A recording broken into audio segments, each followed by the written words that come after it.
Hello, everyone, and thank you for joining us for this session.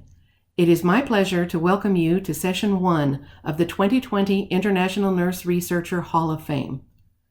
The International Nurse Researcher Hall of Fame honors Sigma Theta Tau International members who have achieved significant and sustained national or international recognition for their work and whose research has impacted the profession and the people it serves. This year, we are recognizing 19 distinguished nurse researchers, and Sigma President Rick Ricciardi will be speaking with 5 of them during this Hall of Fame session. The presentation of the International Nurse Researcher Hall of Fame is sponsored by Wiley. Wiley works with Sigma staff and editors to publish Sigma's peer-reviewed Journal of Nursing Scholarship and Worldviews on Evidence-Based Nursing, both of which are in the top nursing journals globally and are free to Sigma members as a membership benefit. On behalf of the Sigma Board of Directors, we thank Wiley for their continued support. Now we have a brief greeting from Wiley.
The 5 Hall of Fame honorees in this session are Dr. Andrea Driscoll, Professor of Nursing at Deakin University School of Nursing and Midwifery in Melbourne, Victoria, Australia.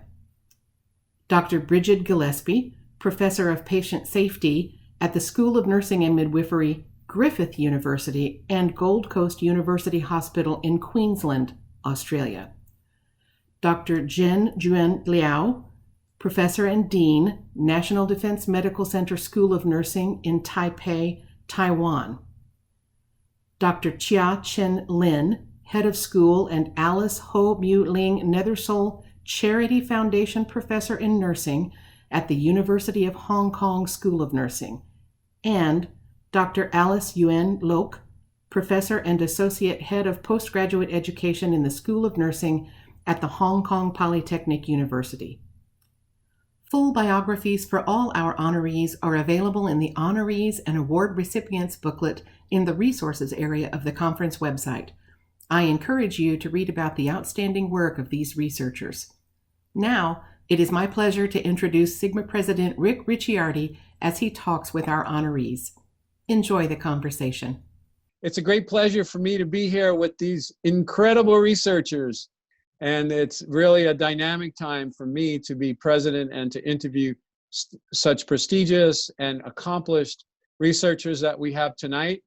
And in an effort to keep things moving along, I'm going to ask each one of them a question and give them a few minutes to answer. So starting with Dr. Andrea Driscoll, I'd like to ask you, what strategies have you used to bridge the gap between your research and clinical practice? Thank you, Richard. I have a very strong collaboration with my clinicians, so that to me is absolutely vital in bridging that gap between your research and clinical practice. If you can present them with a project that they can see is actually relevant to their everyday practice, it makes it very much easier to actually get it implemented. And also, there's the evidence-based co-design approach as well. So I use that quite a lot, where the clinicians can actually, you present them with an intervention and they can actually design how they actually want to implement it, which in terms of sustainability means that you're much more likely for that to be implemented and sustained within the clinical practice. So, so they're probably the main ones. And also, yeah, it's really around the strong collaboration. So Wonderful. And I know that implementation science is a big part of what we do as nurses. So it's great that you have that collaboration between the generation of research, the translation of research, and the implementation of research, really moving it along in a way that we have that old expression that says it takes 17 years for a new idea to get put into practice. So I'm glad to hear that you're bringing it on at a very early state. So moving along now, for thinking back, Dr. Bridget Gillespie, I want you to think back to your early experiences as a researcher. And thinking back, what do you consider the most important characteristics of a researcher? Oh, thanks, Rick. Look, there are quite a few of them, but for me, based on my experience, it's around perseverance and the love of learning. So as an early career researcher, even studying and doing research as a student, it's around, learning as much as you can, putting as much in your toolkit in terms of skills. Perseverance comes in because as a researcher, even as a young or neophyte researcher, you often get a lot of knockbacks, and you have to really persevere and really be willing to get back up on your horse and go again. I think one of the other things is learning from others, that willingness and aligning yourself to people who you're like-minded with. I think that's really important as well.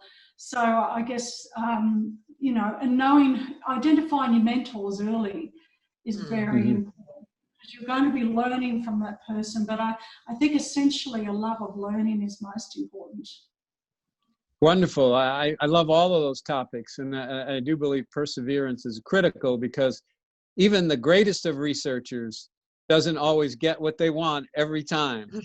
So many of us have had submit to different grant agencies multiple times to get, to get our idea finally penetrating into the right hands, to where, they will like our idea and provide us with some funds to carry it out. So thank you so much, Dr. Gillespie. Moving on to Dr. Jen Yuan Law.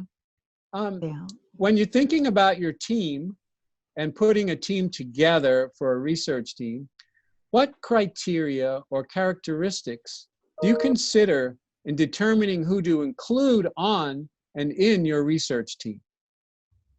Yes, for me, I require members of my research team to have the following characteristics. First, they need to be honest about any problems that arise during the research process. Second, they need to share my research interest.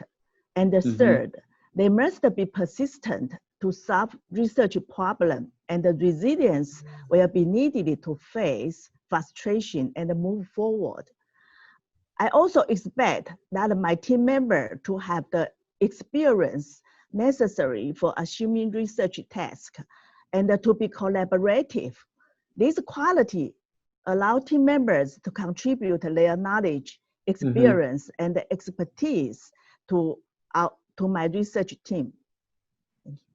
Wonderful. You know, I so much agree with you that I always believed in the sum of the parts is you know, greater than the one.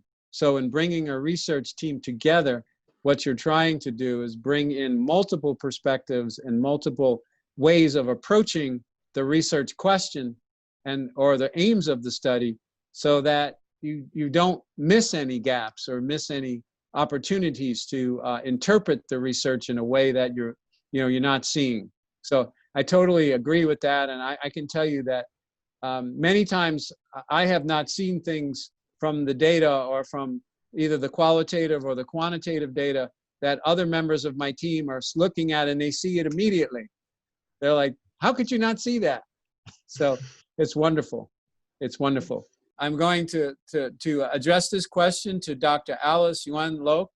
And the question is, given that Sigma is an international organization and we have members throughout the entire world, what can we do? What can Sigma do to help to facilitate collaborations among nurse researchers around the globe?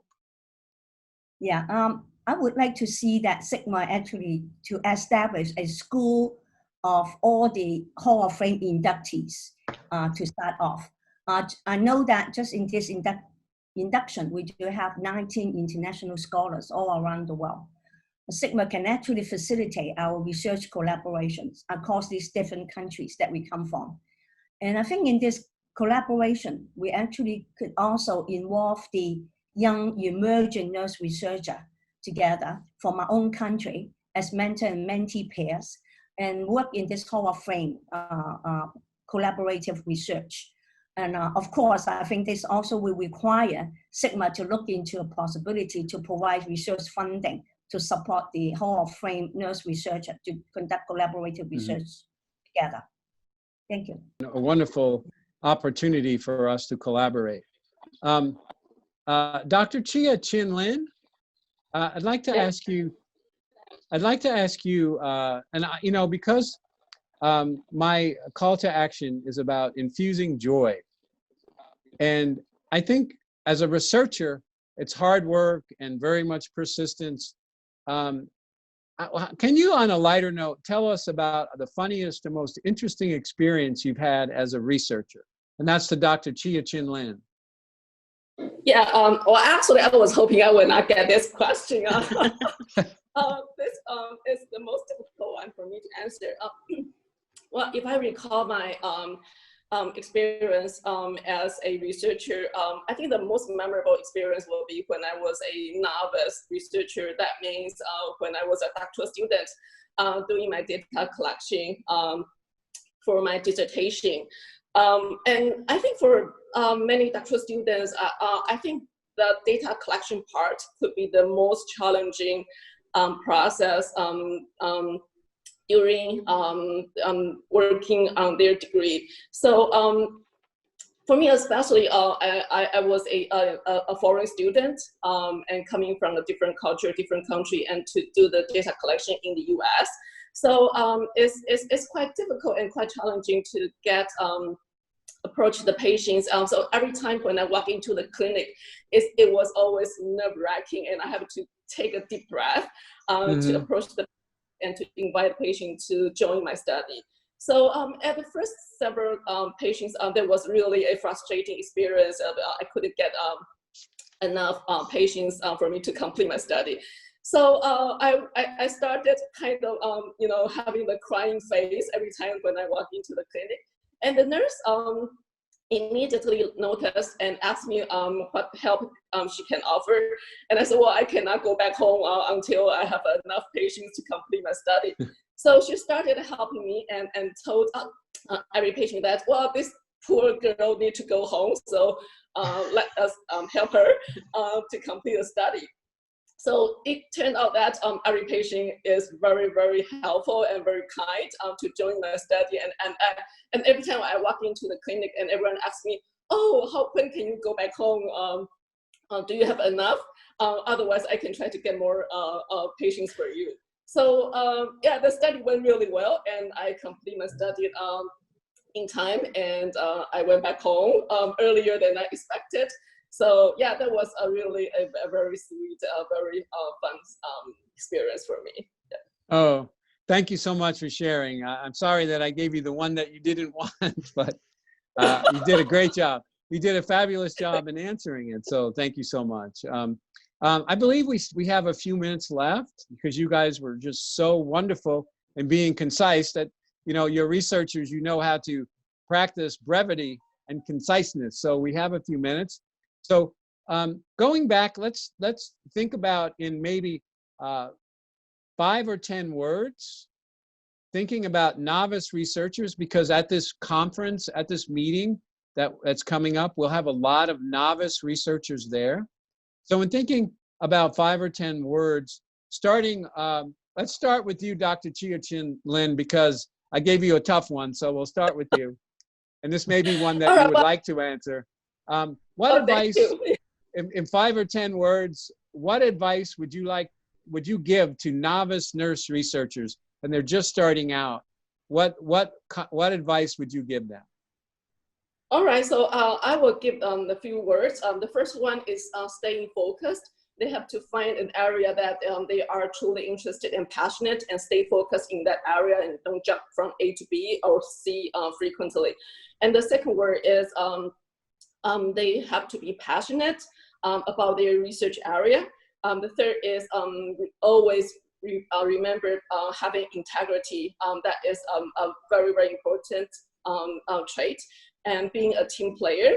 And the fifth word is always find a mentor. We always need a mentor, no matter what stage and what phase we are. Even now, I'm a senior staff, I still need a mentor in my life. So always find a mentor to help the novice researcher to go through the research career. Yeah. Thank you so much. So Dr. Andrea Driscoll, same question. In a few words, you can add to what Dr. Chia-Chin Lin said. What advice would you give to novice nurse researchers? And that's to Dr. Andrea Driscoll. So part of that question has already been answered by Dr. Chia-Chin Lin. So in addition to what she has actually already said, I would also say work within a research team. Find a team to work with. Researchers who, particularly in the early stages, work by themselves. It's very difficult, and you can learn so much more working within a team that you actually get along with, that, you know, think along the same lines as you. The learning trajectory is really important in the early career stages. So there's that as well to add on to what Dr. Chia-Chin Lin said. Thank you so much, Dr. Driscoll. Dr. Gillespie, do you have anything you'd like to add about what advice you would give to novice nurse researchers, perhaps that hasn't been said, or elucidating on what's been said? Oh, absolutely. Thank you. Adding to what's already been said, my role is as a joint appointment at the Gold Coast University Hospital and Griffith University, and part of my role is to actually find out from clinicians what's important to them. I think that's really important. We get our questions from our clinical partners, and we need to involve them in that. They need to co-create the question, because then it's going to have more meaning for them. So if I was to say anything, ask your clinical partners what's important to them. What are the burning questions they have? Imagine that. Ask the clinicians. Woo, what a great idea. But how many times do we not do that? So wonderful. Yeah, I agree with you. Dr. Chen Lan Law, do you have anything that you would like to add to advice you would give to novice nurse researchers? Yes, I will give the novice researcher 2 important pieces of advice.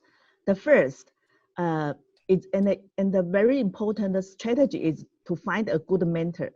A novice researcher can join with the mentor's research, which allow the mentor to guide the new researcher, and she can learn how to conduct research by doing. And the novice researcher can go on to develop their own interest under the support and the supervision of their mentor. And the second part of my advice for the novice researcher is to seek out people to be collaborators. Collaboration is very important because no one is an expert in all areas of research. I suggest the team of collaborators include like a statistician or biotechnician or other expert, depending on the researcher's research interest. Thank you. Thank you so much. It's wonderful advice. And the last question will go, it's the same. We're going to ask Dr. Alice Yan Loke if, again, what's been said or you have stuff to add, or from your perspective, what advice would you give to novice nurse researchers? Yeah, I was afraid being the last one because everybody else would have listed all the characteristics. But then I would add to that I think a novice researcher need to start with a true interest in research. They need to start doing research by series of review of literature, so to actually identify what has been, what has been done and have not been done, to identify the research gap to start with. Because I want the novice researcher know that they're not only doing one research, they will be conducted research program in their lifetime, in the researcher's time. There are some keywords that I always tell my research students and my mentees how to do research. Be critical and have an analytical mind. And when you do research, also you have to have a true concern for your patients. And I think two other characteristics I think is important in research. You have to be creative, and you also have to be persistent. A lot of time you might not start it off being successful in, like what Professor Lin had said before. Sometimes you get scared off because when you start doing data collection, you might face a lot of obstacles. So we have to be persistent. And then when we finish doing research, we write up, manuscript for publication. We also have to be persistent. Sometimes your paper may not be accepted by one journal, but it does not mean that your manuscript or your research is not well done. It's just that they so happen not interested in the topic that you have presented. So the key word that I give to the novice researcher, I would say, interested in research, be critical and analytical, have true concern for your patients, creative, and being persistent. Wow, that's wonderful advice. I can just envision times in my career when I wasn't all of those things and how it would have been so much better if I was. So I can't thank you enough and congratulate you all for this wonderful and incredible achievement of being inducted in our Hall of Fame amongst the greatest nursing researchers that ever was and ever will be. So it's wonderful to have you in and to honor you in this way. And I thank you all so very much for taking time out of your busy schedules to provide this, which will go on in perpetuity because this will now go into the repository. So it will be there for everyone to see in perpetuity. So you all stay well and stay happy. And I hope to see you at the next in-person Sigma conference. Thank you all.